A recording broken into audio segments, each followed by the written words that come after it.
2024 संपल्या, 2025 सुद्धा संपत आलाय, परंतु अकोला शहरातील काही प्रभाग अजूनही 20 वर्षापूर्वीच आयुष्य जगत आहेत।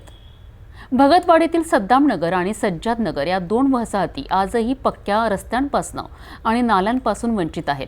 पावसात चिखल, उन्हात धूळ आणि मनपाच्या दुर्लक्षाने त्रस्त नागरिकांनी आता स्पष्ट इशारा दिला आहे की सुविधा दिल्या नाहीत तर करही देणार नाही।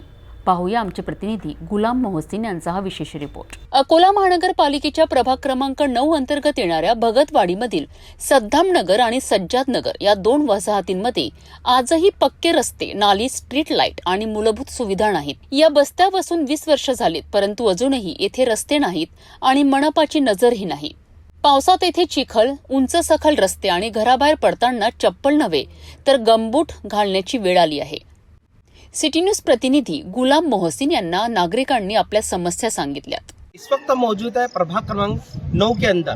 ये भगतवाड़ी का जो एरिया है, ये आखिरी का एरिया है। ये सद्दाम नगर से यहाँ पर ये चलने के लिए भी रास्ता नहीं है। आइए देख सकते हैं कि कितना कच्चा रास्ता है।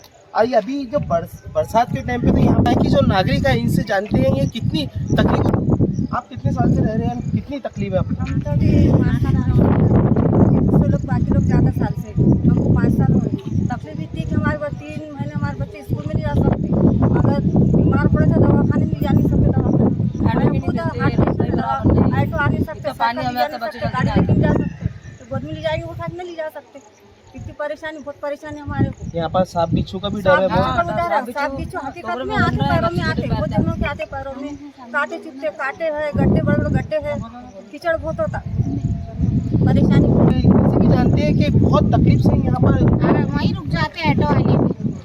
तो यहाँ अंदर का आपने बोले थे ऑटो वाले को अंदर आने नहीं आते ही नहीं, बस वो 4 नंबर गली में उतार देते हमको। 4 नंबर गली है ना, वहाँ उतार देते हैं, इधर आते ही नहीं। सांप बिच्छू घर में निकलते हमारा, तो फिर बाहर निकलेंगे तो कैसा होगा। शाळेच्या रस्त्यांवर पाणी साचतं, लहान मुलं फिसडून पडतात। यामुळे अनेक पालक मुलांना घरात ठेवावे लागतं। शिक्षण थांबणं ही सर्वात मोठी शिक्षा आहे।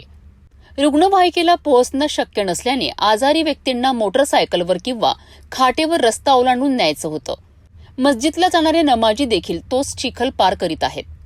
मनपाचं क्षेत्र असूनही जर रस्ता नाही, नाली नाही, लाईट नाही तर मग कर कसला भरायचा? आम्ही स्वतःच्या खिशातून मुरुम टाकून रस्ते तयार करतो, परंतु मुख्य मार्ग पक्का होईपर्यंत यात काही उपयोग नाही। सध्या अकोला महापालिकेचे प्रशासन प्रशासकाकडे असून निवडणुका थांबलेल्या आहेत, त्यामुळे नागरी प्रश्नांचा कोणताही राजकीय प्रतिनिधी नाही। एका महिन्यात काम सुरू न झाल्यास मनपा कार्यालयासमोर तीव्र आंदोलन छेडू अशी थेट चेतावणी मोहल्ला समित्यांनी दिली आहे।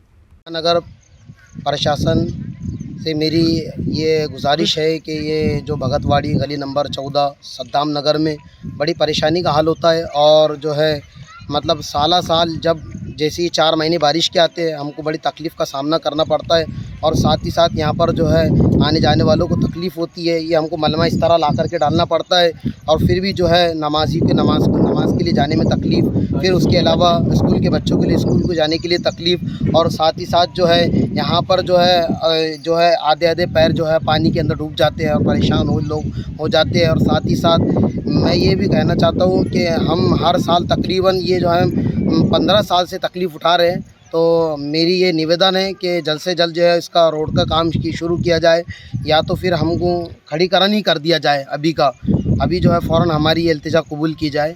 मैं प्रशासन से यही गुजारिश करूँगा। सद्दामनगर आणि सज्जादनगरचे नागरिक आता फक्त रस्त्यावर नव्हे तर लवकरच संघर्षाच्या रस्त्यावर उतरण्याच्या तयारीत आहेत।